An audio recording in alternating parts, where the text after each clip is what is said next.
Hi, everybody. Welcome to my live. Hi, TikTok. You're up there. Down here, we have everything else.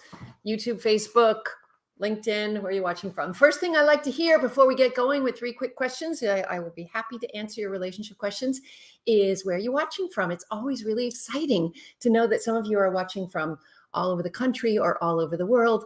Thank you for saying you like my content. That's so sweet of you. And I'm going to answer some questions soon. Let me open up the comments down here on StreamYard. Hi, Jonathan. How are you? You're watching, it looks like, on YouTube. Where are you guys watching from? It's always nice to know. Colorado. Hello. Peru. Wow. Nice. Hello. Where else we got? Tell me where you're watching from. It's always so much fun to see where you're watching from. Hello from England. Nice. Hi from Alabama. Hello, Mississippi. We got the South representing. Indiana. Hello. Italy. Buonasera. Malaysia. More Italian. Oh, I used to live in Firenze. I cannot speak Italian, but I can say Firenze. Bermuda. Hello. I love Bermuda. It's a beautiful place. Indiana, La Jolla, just down the road, which is nice. Yes, Jonathan, your question is coming. Hi, Catherine from Torrance. Good to see you. Jonathan, where are you anyway? Tell me where you are. Hi, Canada. Where in Canada are you from? I'm having my keto bread with a ton of almond butter and lots of butter because of my high-fat diet. It's a low-carb bread. I'm sorry, I'm so hungry. It's a long day. Hi, Minneapolis. Hi, San Antonio. Oh, Jonathan's in New York City. Hi, Angie in Kentucky. Nice to see you. All right. First of all, TikTok. Thank you for all the kind comments you say about my hair. This is actually kind of bad hair day because I just did a Pilates class and it was up on a knot on top of my head. So I just pulled it down. I don't know why I still have hair and so much of it at my age. I just want to address this. And it has nothing to do with relationships, but I get so many comments on TikTok about my hair that it's wild. I have naturally curly hair, so you can scroll back through my videos and you can see it curly. And for some reason, everybody in my family gets put in the coffin with a full head of hair. Now, it's white, and I started going gray in my 20s, so I colored my hair. So that why is it still like not breaking? Color, blow dry, curling irons, flat irons. I mean, I should have no hair, but I have the thickest ponytail and so much hair. So I just feel very grateful for that one little thing in my life. Okay, so we have some questions coming. Let's start them now. I'm going to start TikTok. I'm going to start down here on the other camera, which I think is YouTube. Someone named Jordan. Jordan, hi. Just broke up with my avoidant after 9 months. And it feels so good to my nervous system. It was long distance and an avoidant attachment style. Wow. I've actually done that, but it's super hard. Because you're triggered all the time. They're not responding. They're giving you one-word answers. You don't feel connected over the phone. Long-distance relationships are quote-unquote perfect for people with an anxious attachment style and an avoidant to get together. So anyway, get a relationship in the real world. That's not long distance. That's my best. Yes, Sandy, I do have good genes. I'm lucky in that area. Okay, let's take one from TikTok, and then I'm going to come to Carlos in a minute. Okay. 32, single, no kids, and feeling pressured. Eek, help. Okay, so the pressure isn't necessarily just society's pressure. If you want to reproduce, and that's really the question. You know what? 20% of women never have biological children, but they are still, women and men, are alloparents. We are cooperative breeders. We always raise children in our anthropological past in villages. So when a sister or brother gives to their nieces and nephews, you are still reproducing. Just want to say that. However, even though we're in the information age where many women are unfortunately eating up big chunks of their fertility window, getting higher education and beginning their careers, our biology has not changed. So the stress that comes in the 30s is real if you want to reproduce and have your own children. Again, no judgment. Doesn't matter if you do or don't. But if you do, use that pressure to make a relationship life plan, which is, I'm only going to date people that I think I'd actually marry. I'm not going to waste my time on short-term relationships. If somebody says from the beginning, I'm not sure if I want kids, I'm moving on, right? You can create what you need in your life by saying no to all the things that you don't need. Okay, down here on YouTube, Carlos says, I met a girl and we connect amazingly, spiritually, religiously. It seems she has an anxious attachment style, but it makes me feel secure. Okay, so I want to say this. Not everybody has a dysfunctional anxious attachment style or a dysfunctional avoidant attachment style. It's a spectrum, right? Like, I know he's not watching because he's in a meeting right now.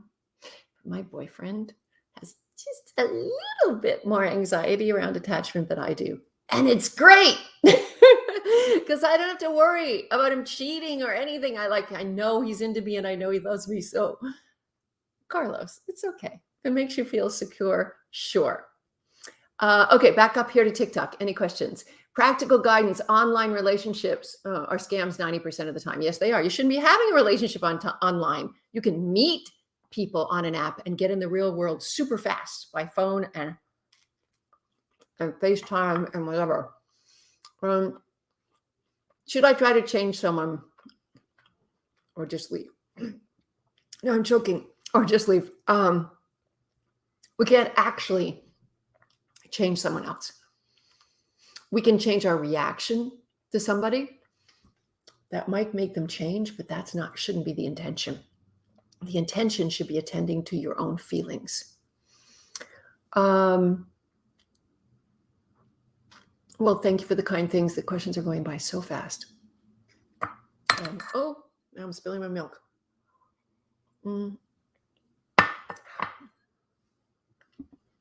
How to know if you're just friends?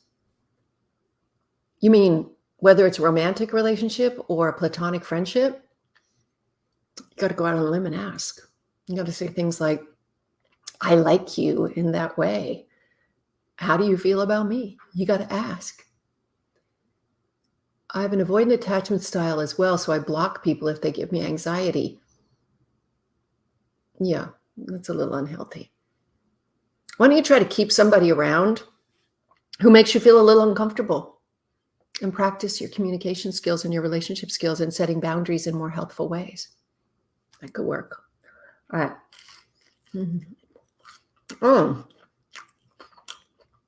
Sharms is back from Ottawa. Let's see what he says. I'm so hungry. Can't even get through my live stream without eating. What are some things people should never talk about in the first few months of a relationship?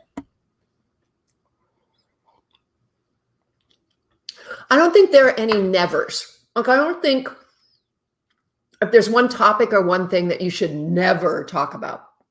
What I do think is as you slowly start to open up with each other, as you start to peel away the layers towards intimacy, you look for reciprocity so that you won't be hurt by revealing so much to somebody who can't tolerate it or can't love you back or can't be intimate themselves.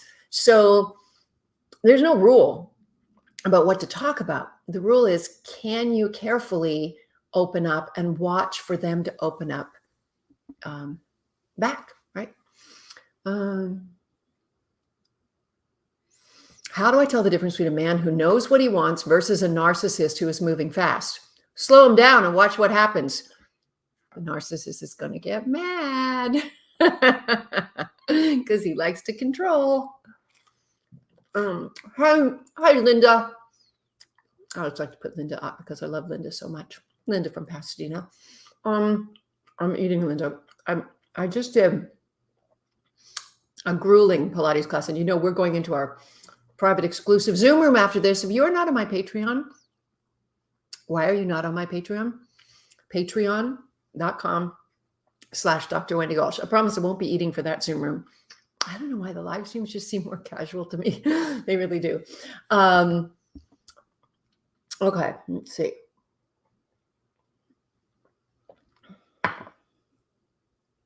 A super traditional American woman? No. First of all, I'm Canadian. Secondly, I'm a scientist. What does traditional mean? I just know about the science of love. It has no political thing, has no religious thing. I just know anthropology. My recent guy told me after dating 2 years that I'm too old to have his kids. I'm 36, so we broke up. I'm so sorry. He waits 2 flippin' years? Wow. That's heartbreaking. I think it's about something else. I don't think it's about your age. I think he's can't do it. Oh, Sydney's back. Hi, Sydney. Let me give Sydney's question up.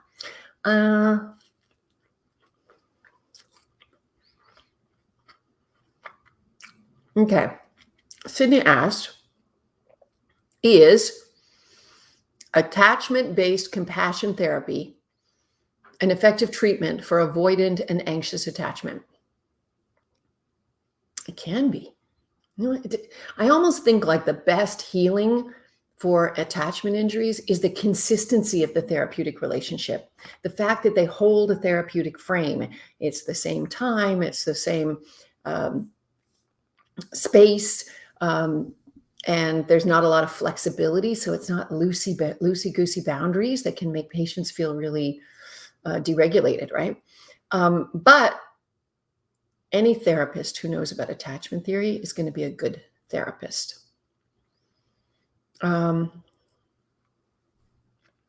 What should I do if I like someone who doesn't talk to me? Talk to them. See what happens.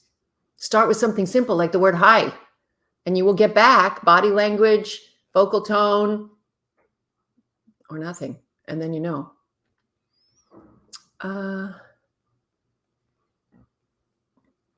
My guy and I started dating 6 months ago. He hasn't moved to the commitment stage. Okay, listen.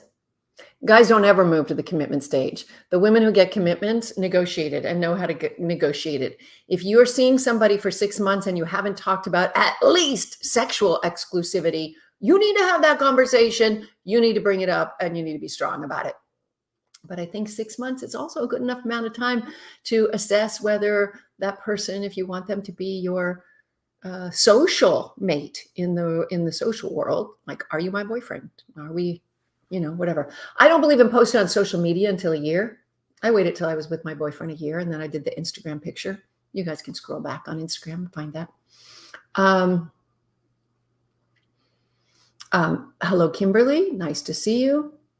Sharms is at his state of readiness. Good to know. What other questions we got here?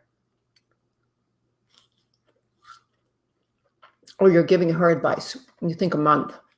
It's 7 months. Edwin's got a great question. How do you establish boundaries?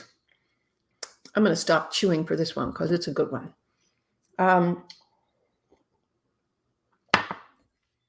Boundaries are not about trying to change anybody else's behavior. Boundaries are not about putting a boundary on them so they won't cross the line. Boundaries are thinking about what your needs are. And when somebody does something that doesn't meet your needs, having clear boundaries is taking some time to think about what feelings come up as a result of that. Do you feel disrespected? Do you feel abandoned? Do you feel sad? Do you feel ignored? Do you feel lonely? Whatever it may be that comes up as a result of them doing something that feels like a boundary violation. Then what you need to do is you need to write a list of all the things that could possibly change, that could change your boundary. Like all the things they could do and all the things you could do that would make you feel better. And then you go through that list and you cross off all the things they can do, because it's not about getting them to do anything. Then you look at the actions that you have control over. I talked about this on my radio show on Sunday, and we used the example, a friend who always shows up late. So you have a choice. You can lie to them about the start time. Doesn't seem fair. You could, when they show up late, you leave early, make them sit there without you. See what that feels like? It's punishment. Doesn't make sense. You could meet with them less often. You could only meet with them when it's just a party and it's not a hard start time like a movie. Or you could end the friendship. I mean, there's a million things you could do that you have control over. You could also reframe your feeling of abandonment and have compassion for the fact that they've got ADHD and they miss the clock, etc. And then you could reframe your feelings. You have control over your actions. You have control over your feelings. You have control over your thoughts. You really do. Then you can reframe things.